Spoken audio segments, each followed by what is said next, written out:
सबको नमस्कार। आज मैं आपको गणेश जी की कथा सुनाती हूँ। एक अंधी बुढ़िया थी, उसके एक लड़का और लड़की की बहू थे। वो बहुत गरीब थे। अंधी बुढ़िया रोज़ गणेश जी की पूजा करती थी, रोज़ गणेश जी के मंदिर जाती थी। इससे गणेश जी प्रसन्न होकर बोले, बुढ़िया माई तू जो चाहे मांग ले। बुढ़िया कहती है, मुझे मांगना नहीं आता, सो कैसे और क्यों मांगूं। तब गणेश जी बोले, अपने बहू और बेटे से पूछ कर मांग ले।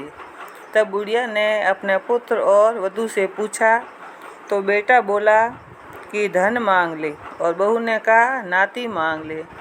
तब बुढ़िया ने सोचा, बेटा बहू तो अपने अपने मतलब की बात कर रहे हैं। अतः उस बुढ़िया ने पड़ोसियों से पूछा तो पड़ोसियों ने कहा, बुढ़िया तेरी थोड़ी सी जिंदगी है, क्यों मांगे धन और क्यों मांगे नाती। तू केवल अपने नेत्र मांग ले, जिससे तेरी शेष जिंदगी सुख से व्यतीत हो जाए।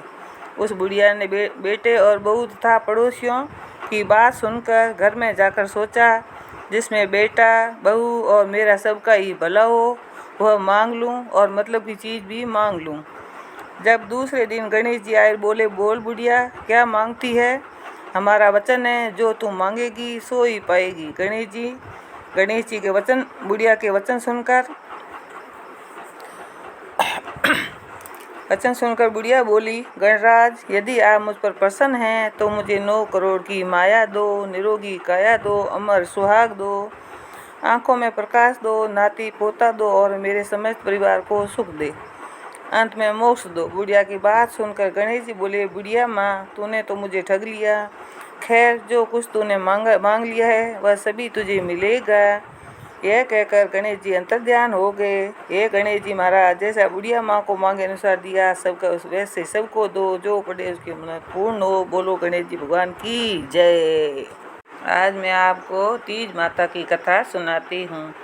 एक साहूकार था, उसके 7 बेटे थे। उसका सबसे छोटा बेटा अपाहिज था, पर रोजाना एक वेश्या के पास जाता। उसकी पत्नी बहुत पतिव्रता थी, खुद उसे कंधे पर बैठाकर वेश्या के यहाँ ले जाती। बहुत गरीब थी, जेठानी के पास काम करके अपना गुजारा करती थी।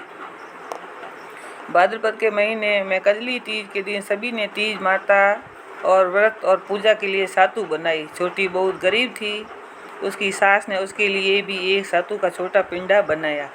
शाम को पूजा करके जैसे ही वो सत्तू उपवासने लगी, उसका पति बोला, मुझे वेश्या के यहाँ छोड़कर आ।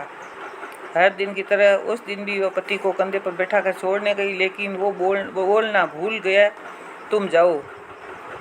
वो बाहर जाकर उसका इंतजार करने लगी। इतने में जोर से वर्षा आने लगी और बरसाती नदी में पानी बहने लगा।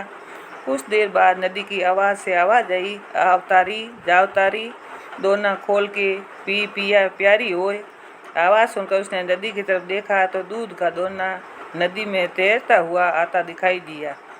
उसने दोना उठाया और 7 बार उसे पीकर दोने के 4 टुकड़े किए और चारों दिशाओं में फेंक दिए।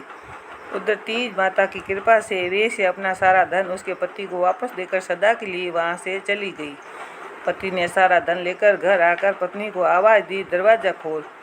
तो उसको पत्नी ने कहा, मैं दरवाज़ा नहीं खोलूँगी। तब उसने कहा, अब मैं वापस नहीं जाऊँगा, दोनों मिलकर सातु पोसेंगे। लेकिन उसकी पत्नी को विश्वास नहीं हुआ। उसने कहा, मुझे वचन दो, वापस वेश्या के पास नहीं जाओगे।